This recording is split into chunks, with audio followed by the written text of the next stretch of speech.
नमस्कार दोस्तों।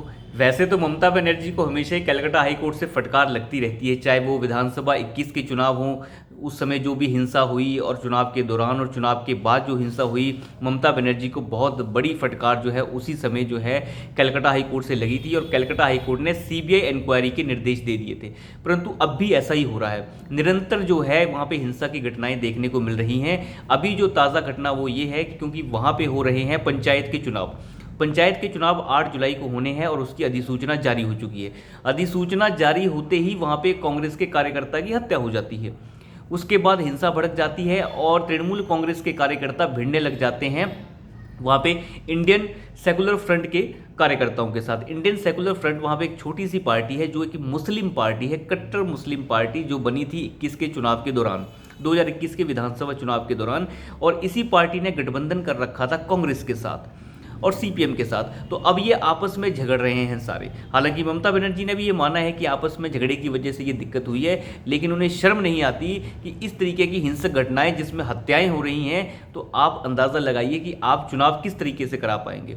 तो इन्हीं घटनाओं का संज्ञान जो है कलकत्ता हाईकोर्ट ने लिया है और ममता बनर्जी के मुंह पे एक जोरदार तमाचा पड़ा है। ममता बनर्जी से पूछा गया है कि आप चुनाव क्यों नहीं ढंग से करा पाते हैं, हर बार हिंसा क्यों देखने को मिलती है, आपने संवेदनशील इलाकों में क्या क्या प्रयास किए, हमें बताइए। इलेक्शन कमीशन को भी बहुत बड़ी फटकार लगी है कलकत्ता हाईकोर्ट से। कलकत्ता हाईकोर्ट ने कहा है कि आपने संवेदनशील क्षेत्रों में केंद्रीय सुरक्षा बलों की तैनाती क्यों नहीं की। हाई कोर्ट ने यह साफ कहा है कि अगर आप केंद्रीय सुरक्षा बलों की तैनाती टाइम से नहीं करेंगे तो हम ये मान लेंगे कि आप हमारी तौहीन कर रहे हैं, और अगर आप इसी तरीके से करते रहेंगे तो हम यहाँ से एक ऐसा फैसला दे देंगे पूरे के पूरे वेस्ट बंगाल में केंद्रीय सुरक्षा बलों की तैनाती में चुनाव होंगे। ऐसा सुनते ही जो ममता बनर्जी का वकील जो अंदर पेश हुआ था वो बिल्कुल पागल सा हो गया, कहने लग गया कि नहीं नहीं, हमारे पास तो 63,000 की पुलिस फोर्स है, ऐसा कुछ की ज़रूरत नहीं पड़ेगी माय लॉर्ड, हम जो है बिल्कुल तैयार हैं, ऐसी बात नहीं है, हमने दूसरे राज्यों से भी पुलिस मंगा रखी है। अरे भैया, आपने दूसरे राज्यों से पुलिस मंगाई रखी है तो फिर केंद्रीय सुरक्षा बलों की तैनाती में चुनाव कराने में क्या दिक्कत है।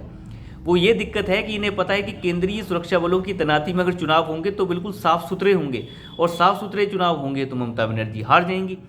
और ममता बनर्जी को डर है कि अगर मुसलमान वोट अगर बंट गया तो दिक्कत हो जाएगी, जैसा कि सागर बीघी की अभी विधानसभा उपचुनाव में जब ममता बनर्जी हार गई, जहां पे 60% मुस्लिम है। वेस्ट बंगाल की एक ऐसी सीट है जहां पे अभी उपचुनाव हुआ था, वहां पे 60% मुस्लिम है और सभी के सभी मुस्लिम ने कांग्रेस को वोट दिया और कांग्रेस का प्रत्याशी जीत गया। ममता बनर्जी तब से सदमे में है। बार बार ममता बनर्जी राहुल को ये कह रही हैं कि आप 200 सीट पर लड़िए, बाकी विपक्ष के लिए छोड़ दीजिए।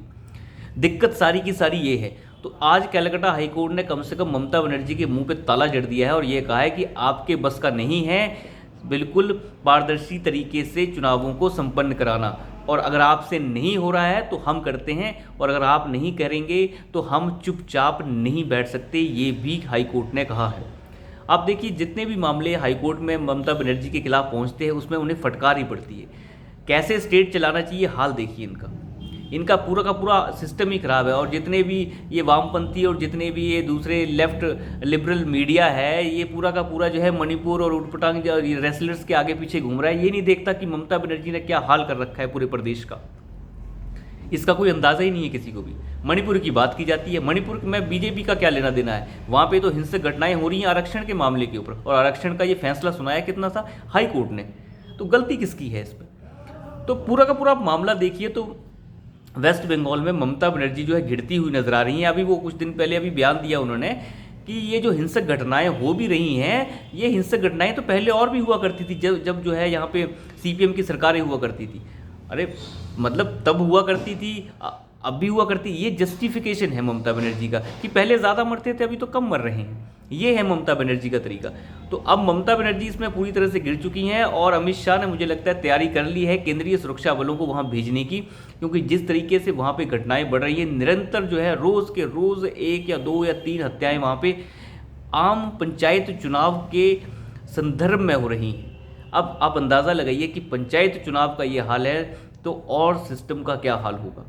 तो पंचायत चुनावों को देखते हुए कलकत्ता हाई कोर्ट ने ये एक बेहतरीन डिसीजन लिया है। विपक्ष के नेता शुभेंदु अधिकारी ने भी इसका स्वागत किया है और हाई कोर्ट से उन्होंने दरख्वास्त की है कि आप जो हैं इसका और संज्ञान लें, क्योंकि आपके जो निर्देश हैं उन पे अमल नहीं हो रहा है। और इलेक्शन कमीशन को फटकार लगने के बाद इलेक्शन कमीशन भी सक्रिय हो गया है और अब जो है मुझे लगता है जो केंद्रीय सुरक्षा बल हैं उनकी तैनाती जल्द ही वहाँ पे हो जाएगी। आप अंदाज़ा लगाइए कि अभी 1 महीना भर पड़ा हुआ है चुनाव होने को, इतने पूरे 1 महीने में कई कुछ हो सकता है। तो सारा का सारा ड्रामा जो है ये क्रिएट हो सकता है अगर इसे ढंग से ना सोल्यूशन इसका किया जाए। तो अभी के लिए इतना ही, धन्यवाद।